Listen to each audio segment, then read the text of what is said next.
Good, good. I want to welcome you to our March 22nd, 2022 weekly briefing. And today we will begin where we begin most of our weekly briefings. We'll begin with an update on COVID-19. According to the Virginia Department of Health, the city of Richmond has seen 44,040 cases of COVID-19 since the beginning of the pandemic, roughly 2 years ago.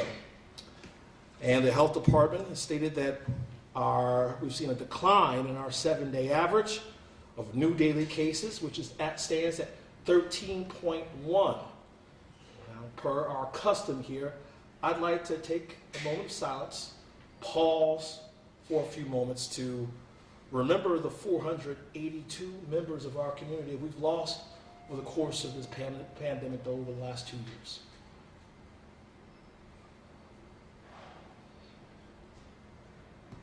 Thank you. And I'd also like to be a broken record about this, that remind folks that our best protection from serious illness and from hospitalization is and remains getting vaccinated.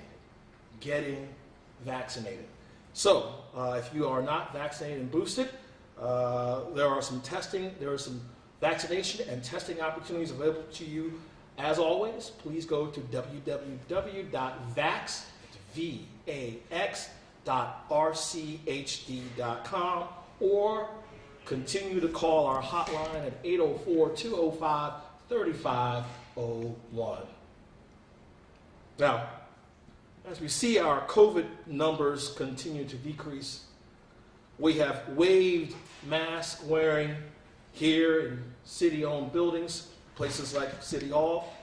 And to that end, I also want to debunk the misconception that our parks and community centers are not open. Our community centers are open for structured and unstructured programming, such as Open Gym.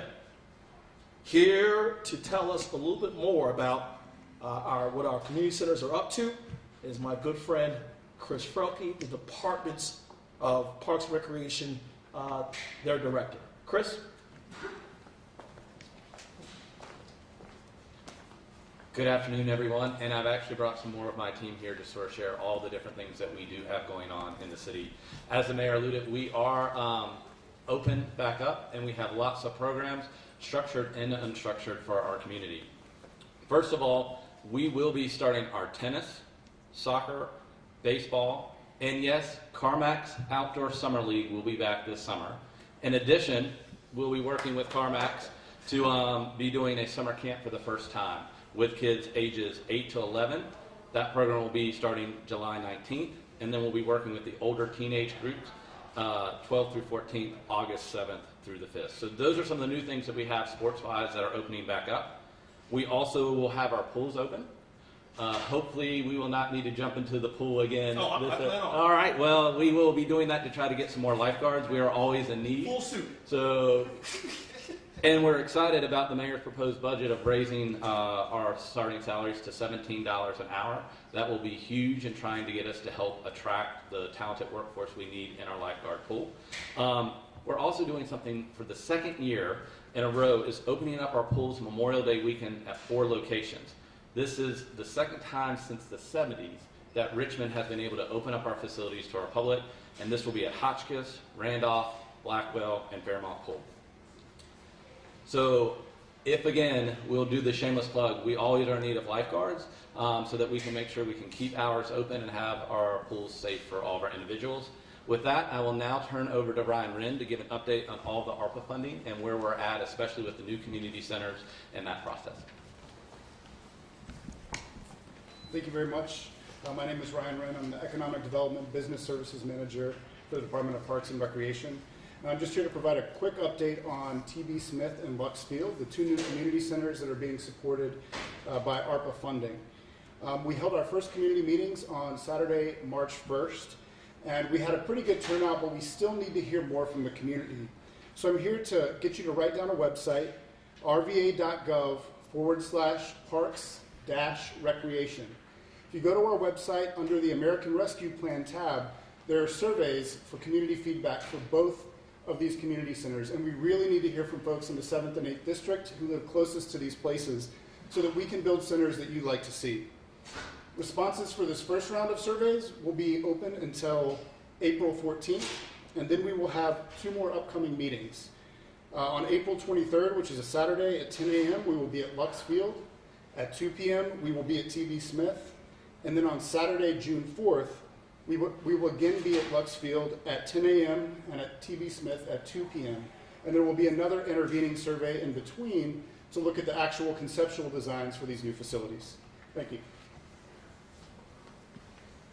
And one thing I do just want to stress is the importance of these new facilities. TB Smith right now is a 45-minute bus ride and a 15-minute walk to city services. Luxfield, there's not a bus that gets here. So it's 30 minutes if you need to get services.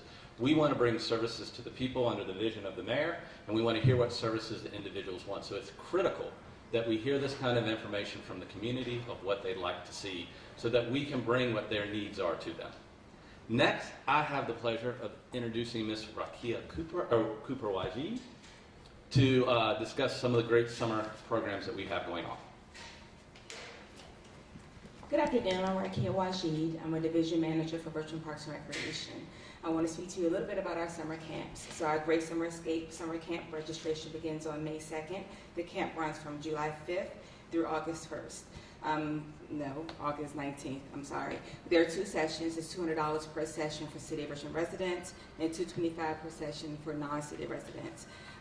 That's at 4 locations throughout the city. At another 9 locations, we have our free summer pop-up. That program is from 9 a.m. to 3 p.m.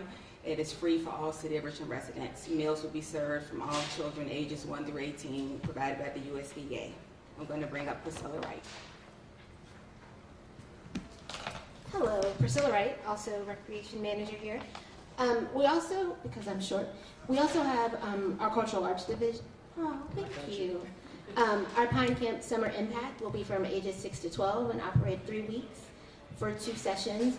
But basically, we want to give everyone the cultural art experience. So we'll also be doing that at Hickory Hill for a summer theater intensive, where we will have a full production by the end of the season for everyone to come and enjoy at the Dell. We will also be doing summer dance intensives at Hickory Hill and at Pine Camp from ages 6 to 17 for city and non-city residents, in addition to a nature film camp, which will be hosted at Pine Camp for ages 11 through 14, where the kids will learn how to create their whole entire movie. So that's another exciting thing we have. And then summer comes, and we will be kicking off the 65th Annual Festival of the Arts. This season is in celebration of families. The season kicks off on June the 17th with the Legacy Band. That will be the opening weekend. It is also our Juneteenth weekend, and we have a lot more updates about that coming. Some of the fan favorites will be returning, like Plunky, KOS, and Mighty Joshua. The City Dance Program will hold their annual recital on the Dell stage for the first time, and this year's musical will be The Addams Family as a nod to the season's dedication. The full schedule will be posted on our social media sites in May. We're also introducing another new thing this summer. It's called Music's in the Parks. Thursdays starting June 23rd through August 25th, you can join us at all 9 districts. We'll have a week. We will have performances from Shades of Grey, Joe the Spy Band, Quiambo, and Weekend Plans. It'll be food trucks, face painting, crafts, and other nuances to make it a family night in your park, in your neighborhood. And one thing that I did want to highlight, just so that everyone knows, is that we do the federal food programs where we work at feeding, providing breakfast and lunch in the summer to families or to children in not only Richmond, but also the surrounding counties. We provide that service. We roughly serve 4,000 children a day in that program. So there's lots of kids that we impact, in addition to offering the pop-up programs that Ms. Wajid talked about, and also the summer camp programs, and all the wonderful special events, so that we really can be that department that serves all individuals in our community. So we are happy of all these different offerings, and I'll turn it back over to the mayor. Thank you, Mr. Frelke. Thank you, Ms. Wajid, Ms. Wright, Mr. Wren. Thank you for your hard work. Thank you for everyone who works at the Department of Parks and Recreation and Community Facilities. They have been the drivers behind culture in Richmond, also on our youth engagement. not only do we have beautiful parks in this city, but we also have great opportunities for engagement for our youth as well. Youth, adults, and seniors. This department does it all, and I want to tip my hat to the hard work they've been putting in for the last few years. And I think you see how much I prioritize the work that they do. If you look at my budget proposal, it's one of the largest increases you've seen in Parks and Recreation in some time. Thank you for your hard work. I now want to jump to the topic that will take the city to the next level. We talked about Parks and Recreation, taking that to the next level. The next topic I'm going to talk about will take the city to the next level as well.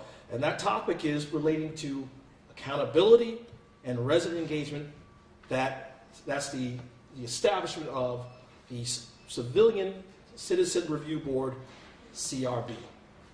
As you know, I introduced an ordinance to establish a 7-person civilian review board empowered to review Richmond Police Department's internal investigations, the most serious cases in all citizen appeals of RPD internal investigations.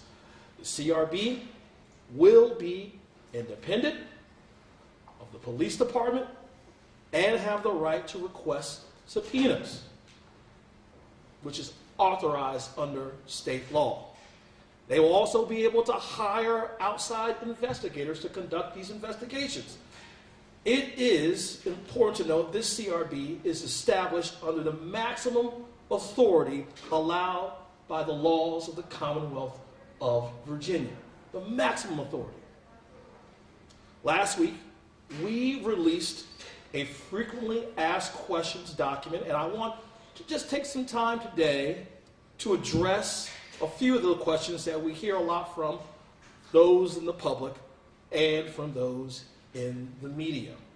A question that we hear a lot is, first, can the CRB conduct its own investigation if it finds the police department's investigation is lacking? Here's the answer. Yes, the CRB has the power to conduct independent investigations if it deems that the RPD's internal investigations are insufficient. Question 2, can the CRB request subpoenas? There's a lot of talk about this CRB that I proposed did not have subpoena power. Here's your answer.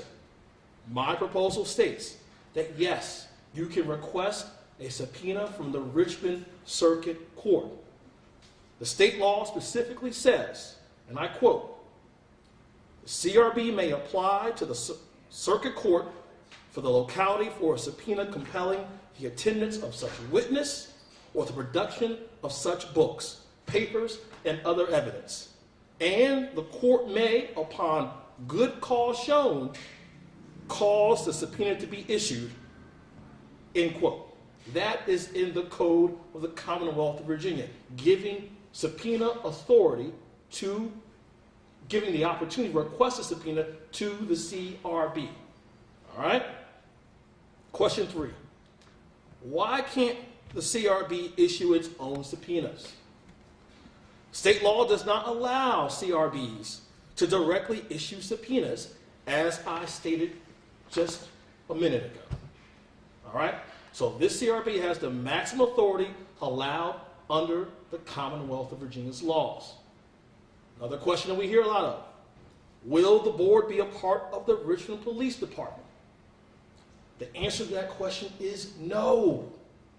This is an independent advisory board that will be made up of citizens who are not current or former law enforcement officials and will not be housed at RPD headquarters.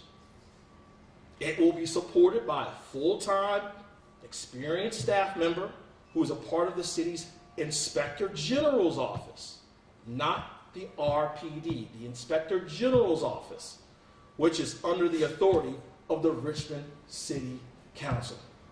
Okay?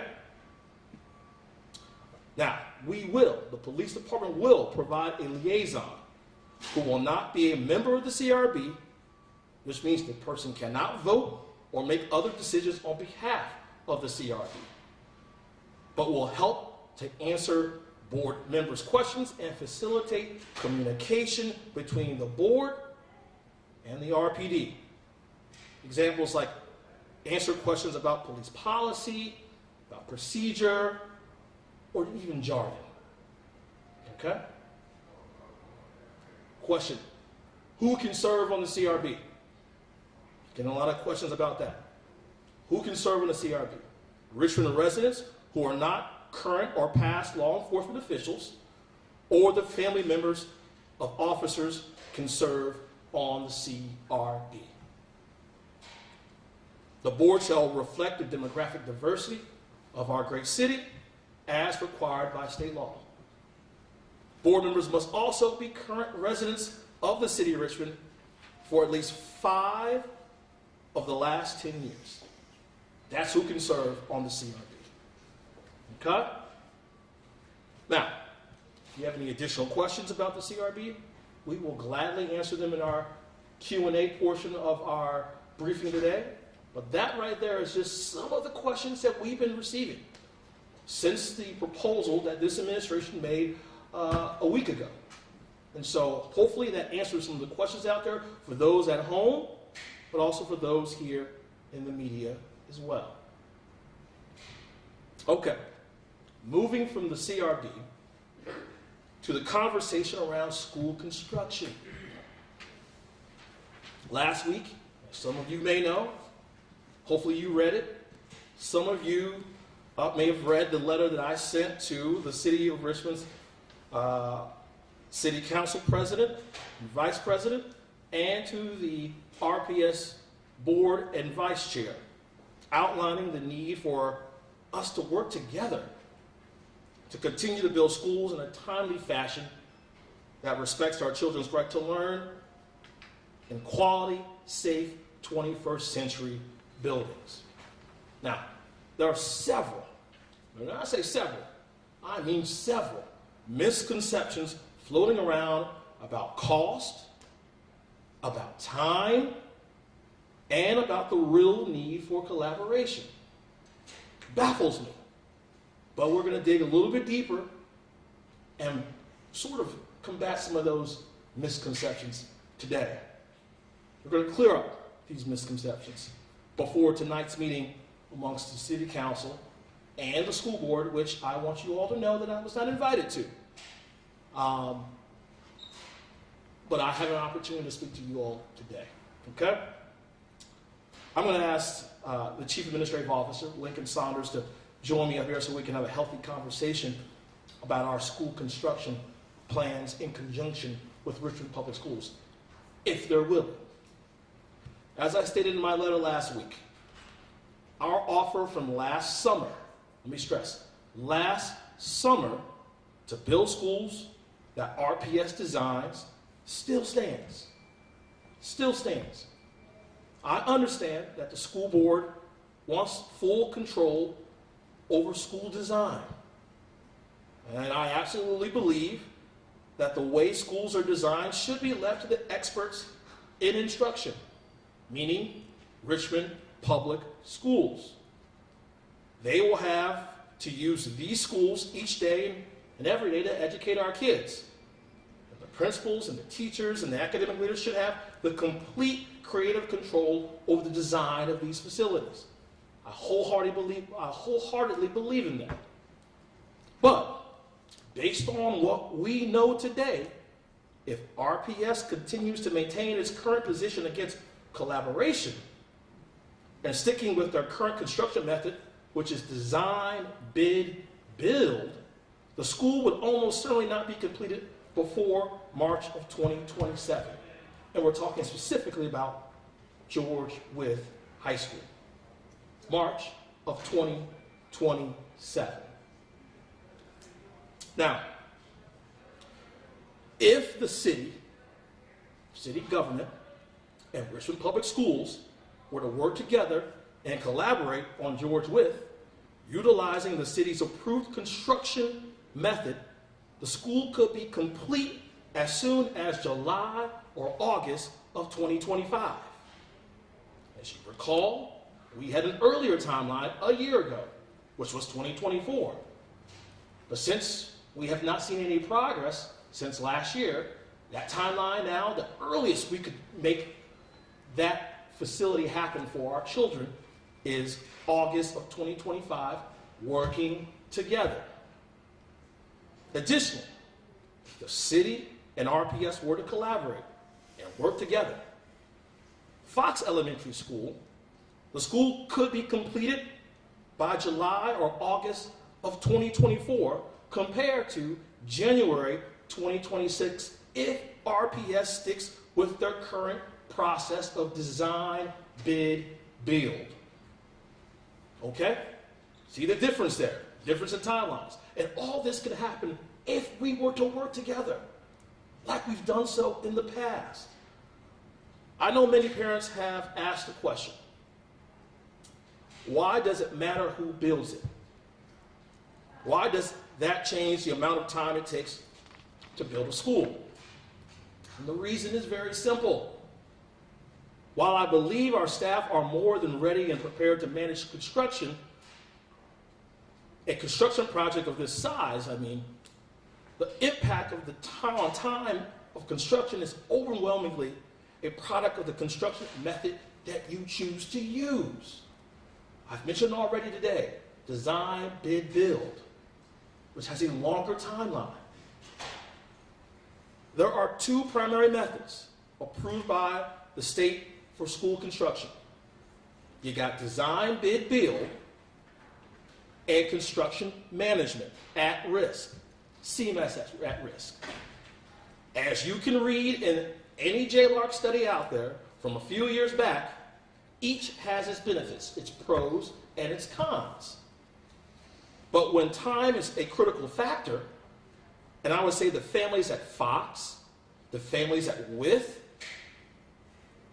time is a factor, CM at risk is the best option. Why? Because it gets these kids into high quality facilities as quickly as possible. I think they deserve that.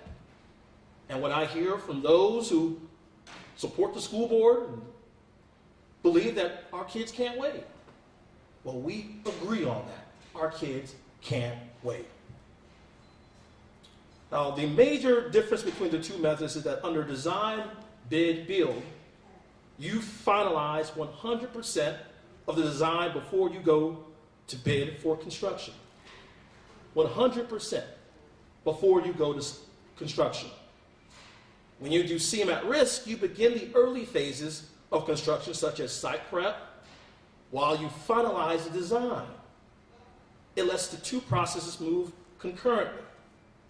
Now, the city already has a CM at-risk policies in place. We already have these policies in place. We don't have to wait any longer to pass policies, approve policies, do due diligence. We already have it in place. And we could meet the timeline stated, I mentioned earlier, if we simply collaborate and manage construction jointly. What I mean by jointly means working together. What our constituents expect of us. Any person on the street believes that the city and the school board are already working together. And so when we receive pushback on collaboration, it blows the minds of those who live in the communities in Fox or George Wythe. Blows their minds that folks, adults, aren't able to work together. Blows my mind too. But if that is still not palatable, working together is not palatable to the school board, I would implore them to take the additional time to adopt the construction manager at-risk model. If they don't want to work with the city to make these schools a reality, then do your part to adopt this model that will get our kids into a school on a faster timeline. Our kids deserve that. Our kids deserve that. You may have heard comments to the contrary now, but I can assure you that CM at risk allows greater control over costs, not less, which is especially important considering current challenges posed by inflation, workforce challenges that we're having, and also the supply chain delays that everyone is experiencing at this moment. These factors matter in the construction of a facility. You just heard from Mr. Random talk about the construction of our community centers. These are all factors that we're taking into consideration as we erect these buildings. And those factors will have to be considered by the school board as well. Now, speaking of those comments, I want to take a step back and correct some misinformation about the city's history working with RPS on building schools. If you go to the Virginia Department of Education website to look at the 2020 to 2021 annual cost report, you'll see data for 9 schools completed in that time period, 2020 to 2021. And if you look closely, you'll see that there's a middle school in Campbell County. You ever been to Campbell County before? Rural county in the western part of the state. That school costs more per square foot than our new River City Middle School did. Okay? You'll see that the elementary school in New Kent County, to our east off of I-64, costs $311.43 per square foot, while our former Green Elementary School, which is Cardinal now, costs $311.11 per square foot. That's a whopping 1 penny more. 1 penny more. You'll see it, a high school built in Henrico County costs almost $60 per square foot more than our middle school. What you won't see is the comparison, that this comparison is basically worthless. That's what you won't see, because these comparisons are not apples to apples comparisons. High schools on average cost more than middle or elementary schools because they have more expensive spaces like science labs. You see any science labs in middle schools? You see any science labs in elementary schools? You see them in high schools. Or you'll see that the former George Mason, which is Henry Marsh Elementary School, costs more to build in the heart of Churchill than an elementary school that was built in a suburb. Remember, George Mason, the former George Mason, now Henry Marsh Elementary School, is built in one of the earlier parts of the city. You're not going to find too many places in this whole state as old as the area around Churchill. Just won't find it. Just won't find it. Now, if I'm building a house, yes, cost is important, but so is quality. So is comfort. I don't trust people who, on one hand, say that our children are our most valuable resource, but on the other hand, cite cost as a reason not to move as quickly as possible to rebuild these schools. I have a hard time trusting people that's speaking at both sides of your neck. It's very counterintuitive. We have to value our kids. And we can do that. This is a both and right here. This is not an either or proposition. We can get our kids into a high quality learning environment as quickly as possible, and we can do it cost effectively. That's not an either or, that's a both and. And government works better when we do the both and not put ourselves in either or boxes. Bottom line. Here's the facts. We built 3 21st century learning environments in 3 years that are serving thousands of children today, in the East End and in South Richmond, black and brown communities. That occurred because of people working together. When people thought we couldn't do it, we did it. So, we have the same opportunity before us today. I just hope that we have our priorities straight. Because the average Richmonder believes our priorities are obviously out of whack. So before I take questions, I want to conclude this conversation about schools with a question. Who are we building schools for? The answer is simple. We're building these schools for our children who have had to pivot for the last 2 years. None of us here will have experienced what our children have experienced for the course of these last 2 years. No one. Our children who went from learning in the classroom to virtual learning, and some who didn't learn at all because of the lack of access. And now we're saying they should wait till 2027. We're not going to get any medals because of that. No one's going to get a medal because of that.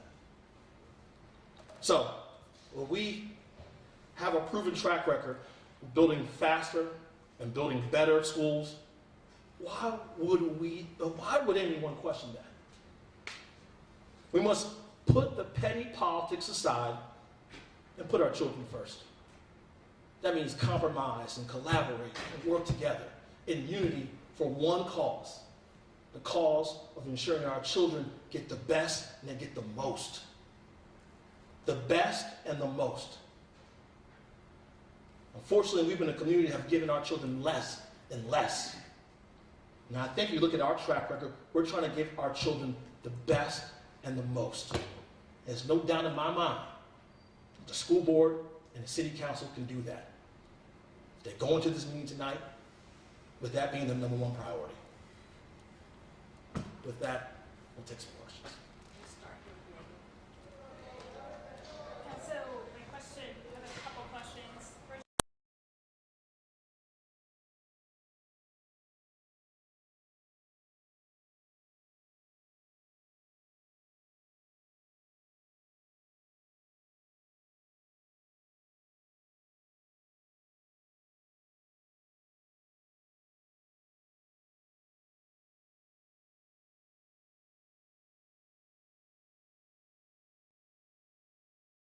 also will you return campaign funds that you have received from for yourself and to your PACs from companies that have been awarded construction contracts in the past, AECOM, Ballard Construction, and will you, for integrity purposes, will you agree not to accept campaign contributions from these companies that are awarded construction contracts in the future? That's a lot of questions right there. I don't know if we want to take it one at a time. First question was, do we have evidence of a competitive process during CM at risk? I'll have Mr. Saunders answer that question. The second question was, do we have any evidence that supports design build will take the time, will fit the timeline of August 2027 compared to what we've already presented? I believe we do have evidence of that. And number three, will I return contributions that were received legally through my campaigns after procurement and construction was already completed?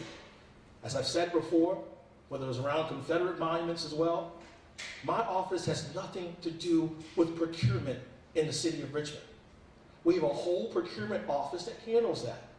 It's against the law for the chief executive or any politician to be involved in procurement. No one wants to be involved in procurement here. And so at the end of the day, if the contributions were received legally under the state law, we're going to follow the state law. Bottom line.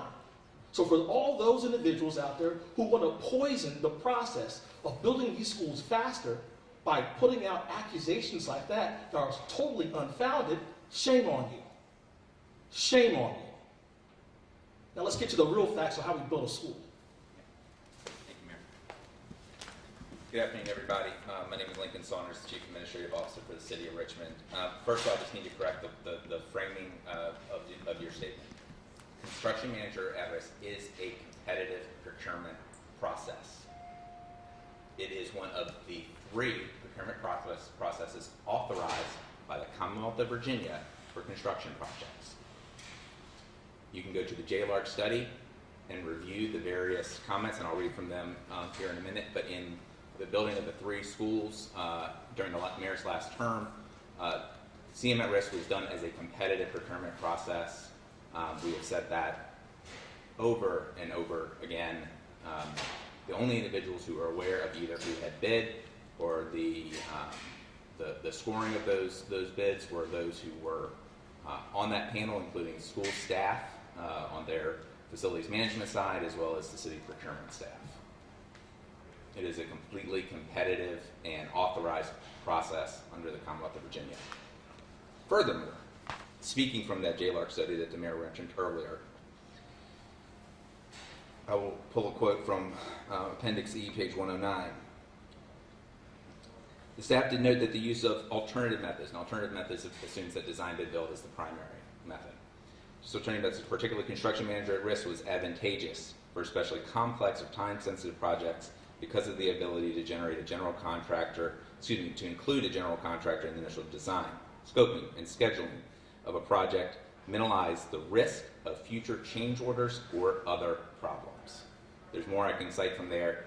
JLARC study does a very good job of going into great depth as to the various guidelines and recommendations for the use of these various construction methods.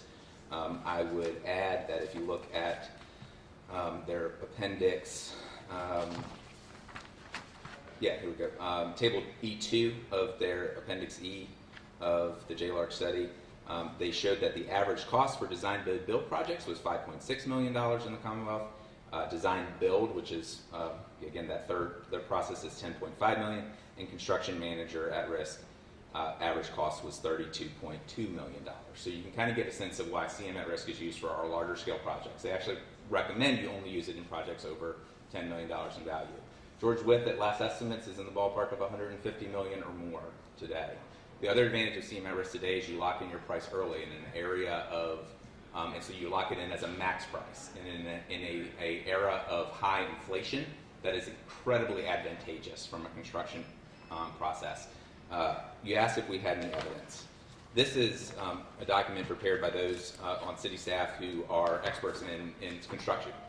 As you know, we do a fair amount of building in the city in construction management. Chris mentioned the work we're doing together to build new community centers. This is a Gantt chart. It's used for project managers, so and certainly understand it's not going to be great for our friends on camera here, but I'm going to just try and describe it for you. This is the design bid build model down below. What you see here is these are the various phases of design that continue, and we would estimate go until October or November of 2023 for George Wythe, given the size and complexity of that high school. You see it ends there, and then you do your bid for construction, and then construction continues through 27. We assume the same level of design with construction manager at risk under the city management, where you would carry that, again, that design through November 23, but you've started construction in February. So it essentially enables you to gain a year or more on the construction process for these complex facilities. Did that address the majority of your questions? Yeah, just going back to the competitive bid process really quickly. Mm-hmm. How many bids did you receive for the past three schools that were built? I don't know if I don't have it off the top of my head. Again, it was managed by procurement staff, so I would have to get our procurement director, Freddie Burrell, to tell us what those numbers of bids were. But I do believe we got significant interest in that project, and the team selected those that had both the experience, expertise, and put in the most competitive bid for those constructions. Thank you, Mayor. Thank you, Mr. Saunders. So, just following up with the question she asked, you're saying that no one wants to be involved in procurement. You just said that, but in this letter you sent last week, it seems that this is sort of the heart of the matter. I heard Kenya Gibson and other school board members saying that they wanted to take over the process because they didn't like CM at risk.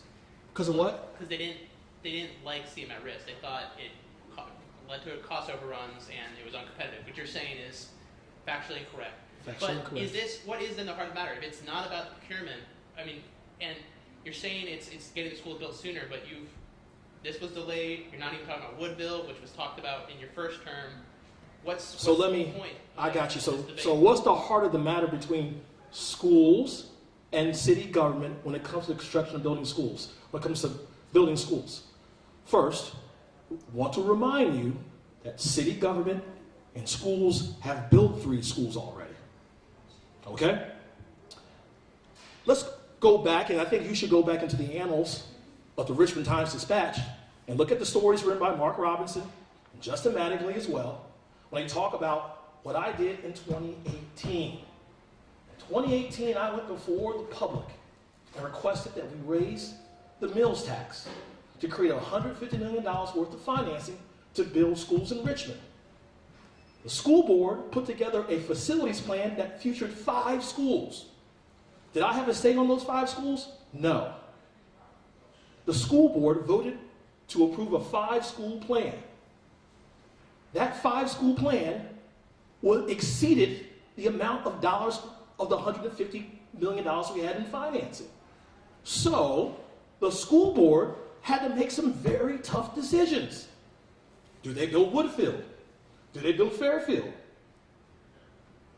The decision they made was to build a new Green, a new George Mason, and a new Elkhart Thompson.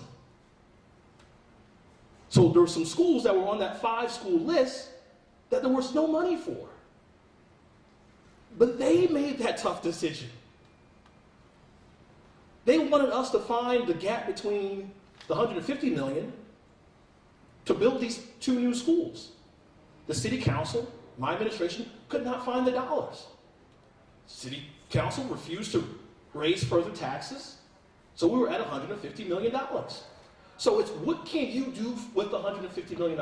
That's what the question was before the school board. It was 3 schools.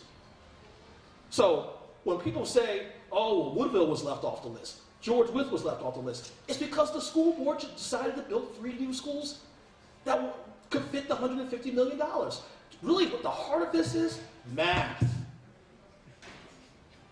Math. That's what this comes down to. We don't have enough money to do everything that we want to do at one given time.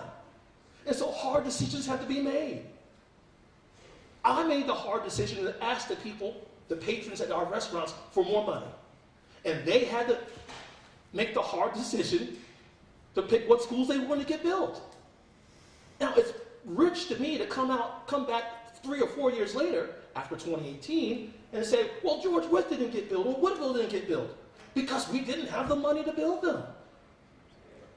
And we never said we would, because we can't make those decisions.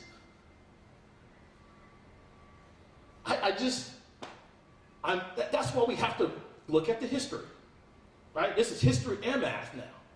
All essential topics that should be taught in our schools and should be taught truthfully. Look at the history, look at the math. That's all I ask. And there are some members who are saying things today that were a part of the decisions made when we built and designed those schools together. Mayor, news of the day about gun violence. In the course of 27 hours, there were 5 shootings. 2 were fatal.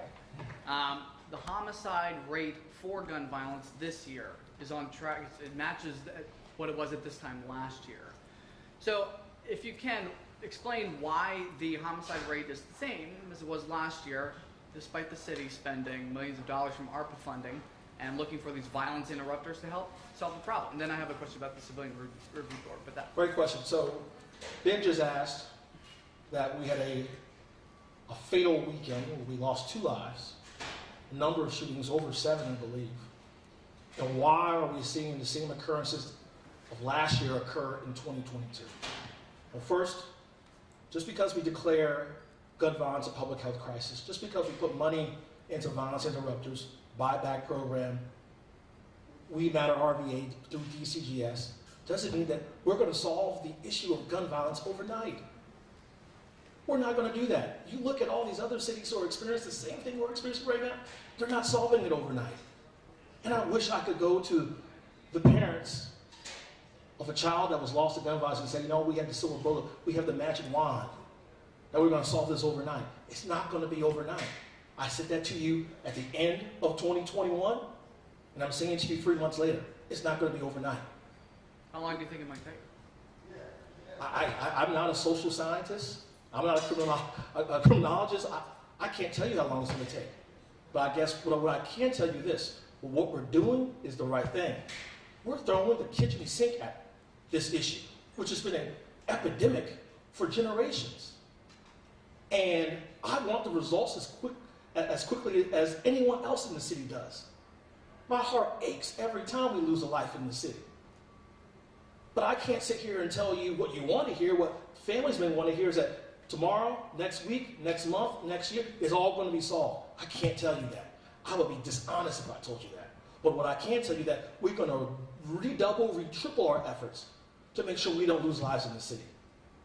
And you're going to see even more come from, it's a policing issue, but it's also a human services issue as well.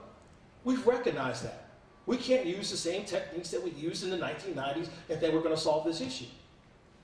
But we can certainly try to diversify our methods, our approaches, and that's exactly what we're doing. Do you think your plan is working? I think the proof will be in the pudding a couple years from now, right? We're investing into the root causes of this violence. We've talked about it. It's been reports about it for years. Poverty, a lack of affordable housing, a lack of good access to mental health care, public education. There's a number of social ills that cannot be solved overnight. If we all could solve these ills overnight, this would be a utopia of a city. We're not a utopia. We have to deal with the realities that there are generational ills that haunt us in 2022. And we're going to, like I said, redouble, triple our efforts until the entire kitchen sink at this problem. And I'm going to look at my phone because I'm quoting state code, and I don't want to use the wrong verbiage. Okay. But for my second question, that is that state law says that CRBs can make binding disciplinary determinations in cases that involve serious breaches of departmental and professional standards, etc.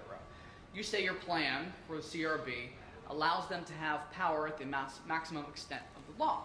However, your plan says that the CRB can make disciplinary recommendations and give them to the chief, but not that they can make binding disciplinary determinations.